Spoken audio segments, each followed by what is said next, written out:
क्या आप जानते हैं कि दुनिया का सबसे खतरनाक हथियार क्या है? कोई मिसाइल या परमाणु बम नहीं, बल्कि इग्नोरेंस यानी नजरअंदाज करना।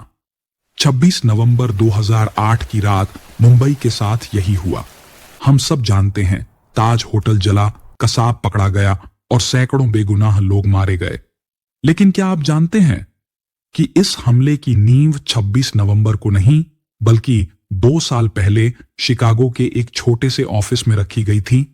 आज इस सीरीज के पहले भाग में हम उस मास्टर प्लान को डिकोड करेंगे जिसे कहा गया द कराची प्रोजेक्ट।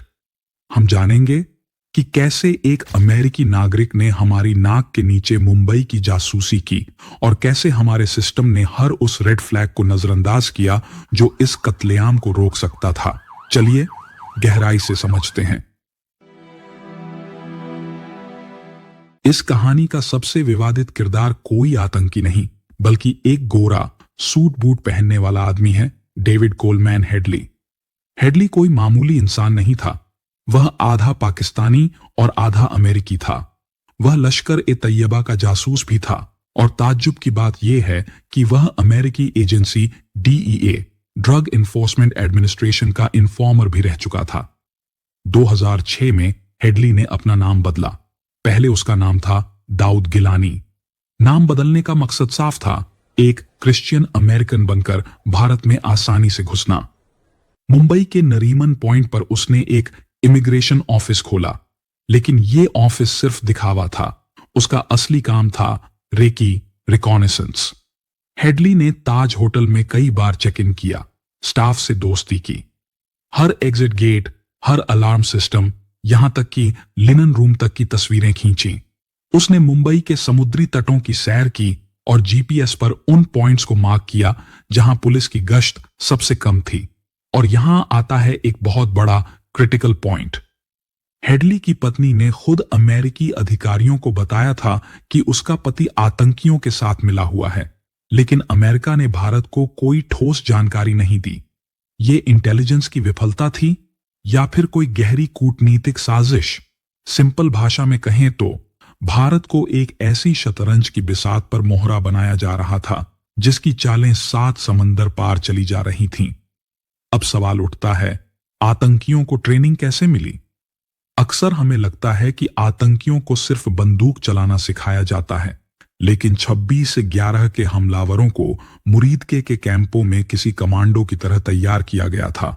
उन्हें सिखाया गया समुद्र का मैप पढ़ना, GPS नेविगेशन और सैटेलाइट फोन का इस्तेमाल। लेकिन सबसे खतरनाक ट्रेनिंग थी मनोवैज्ञानिक ट्रेनिंग। उन्हें बताया गया, मुंबई भारत की आर्थिक नस है।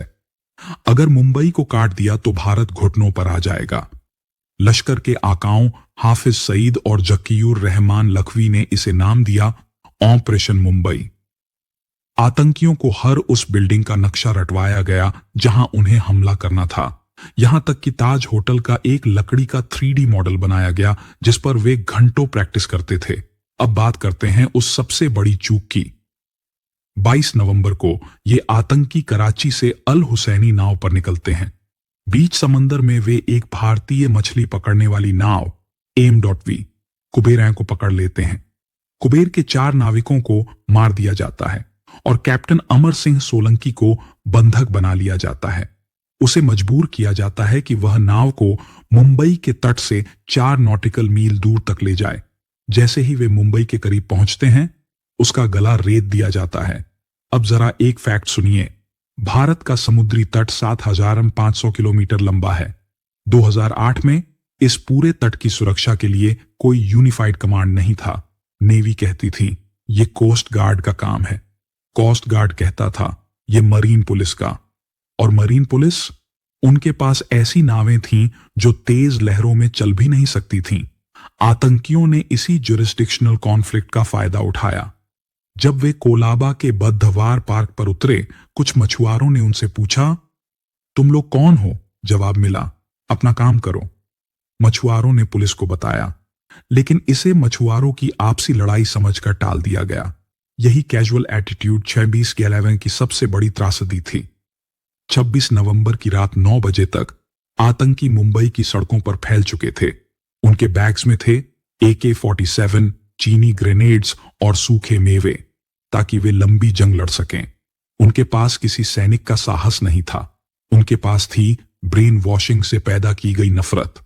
लेकिन सवाल यह है, क्या हमारा सिस्टम तैयार था? क्या हमारी पुलिस जानती थी कि उनकी क्विंट्रीन 103 राइफलें इन आतंकियों के सामने खिलौने साबित होंगी?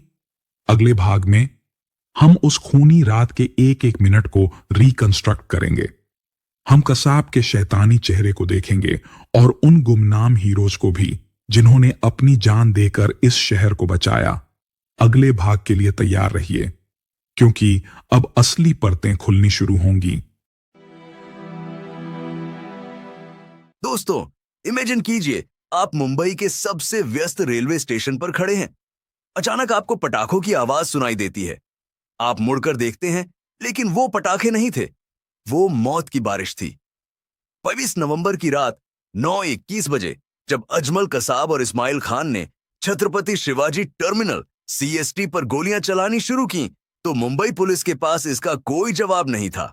आज इस दूसरे भाग में हम बात करेंगे उस खूनी रात के पहले 3 घंटों की।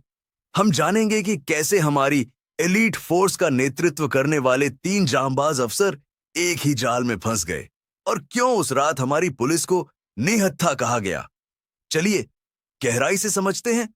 उनके पास AK-47 थी और उनके बैग्स में सैकड़ों की संख्या में गोलियां थीं। यहां एक बहुत ही दर्दनाक फैक्ट है। स्टेशन पर मौजूद आरपीएफ के जवानों के पास हथियार तो थे, लेकिन उनमें से कईयों की राइफलें जाम हो गईं। क्यों? क्योंकि उनकी सही ढंग से मेंटेनेंस नहीं हुई थी।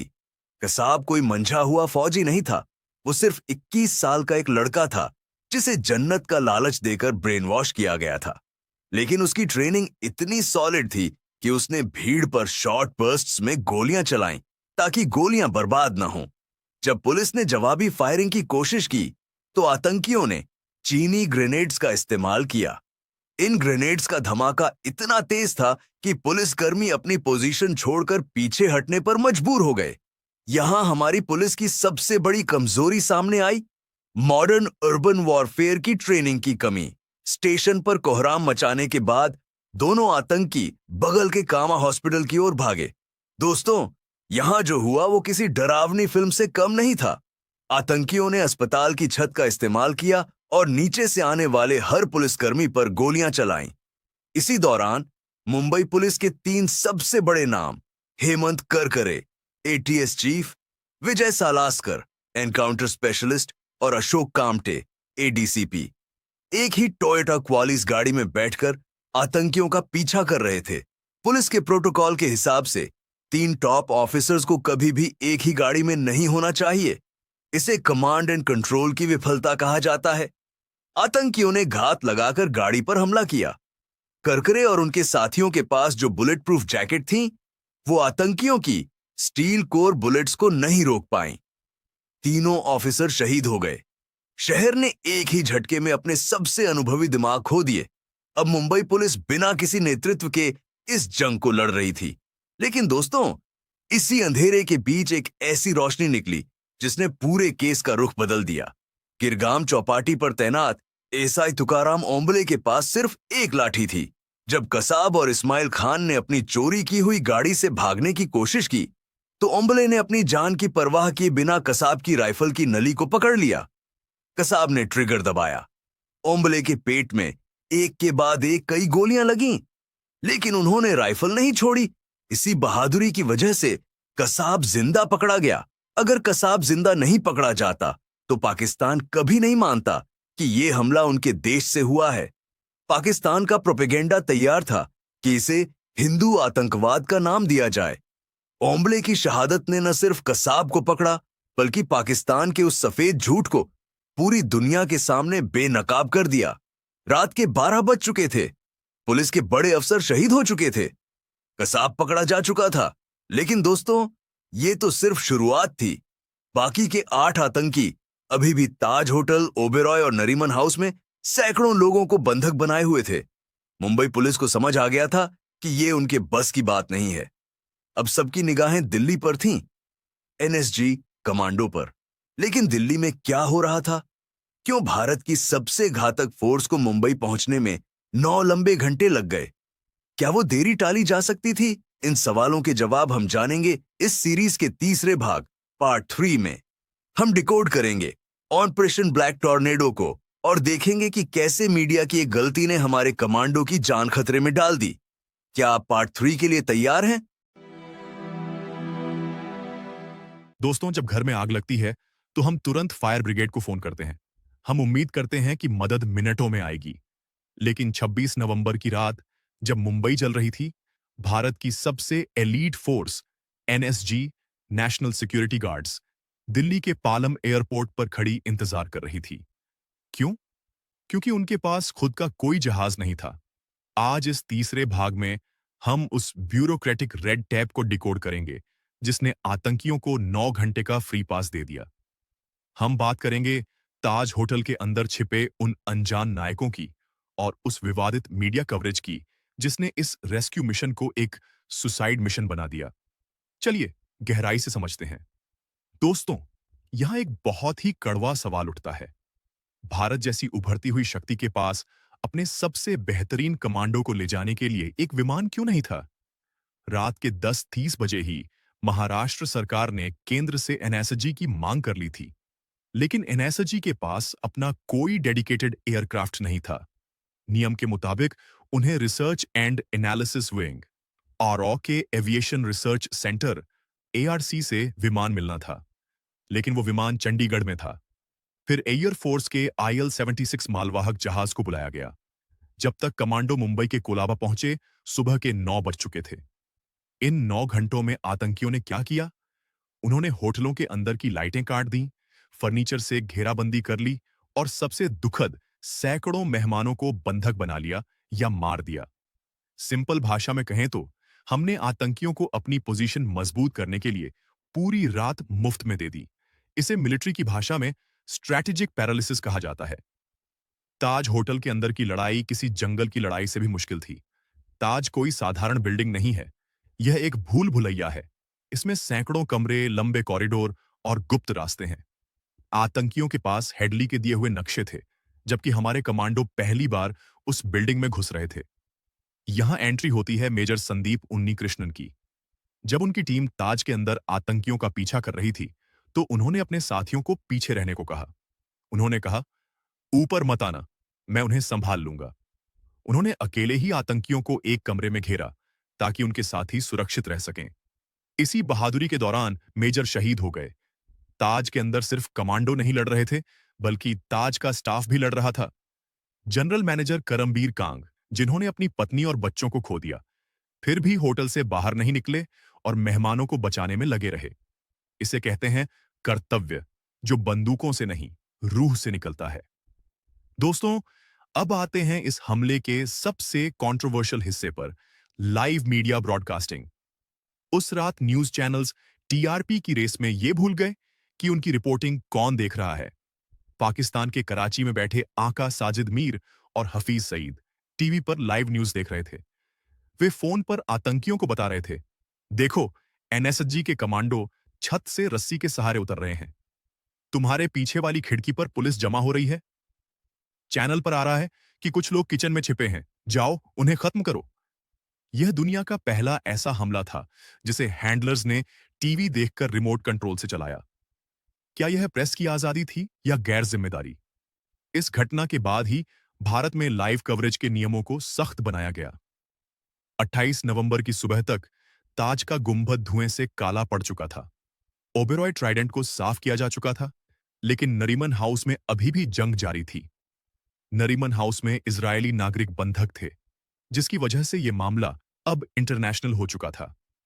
अगले भाग पार्ट 4 में हम बात करेंगे नरीमन हाउस के उस खौफनाक मंजर की और उस इजराइल कनेक्शन की, जिसने इस हमले को वैश्विक कूटनीति का केंद्र बना दिया। हम जानेंगे कि कैसे एक 2 साल के बच्चे मोशे ने पूरी दुनिया का दिल जीत लिया और क्यों 26 क्यारस को भारत का 9/11 कहा जाता है। नमस्ते दोस्तों, अगर मैं आपसे पूछूं कि मुंबई में आतंकियों का सबसे मुश्किल लक्ष्य क्या था, तो शायद आप ताज या ओबेरॉय का नाम लेंगे।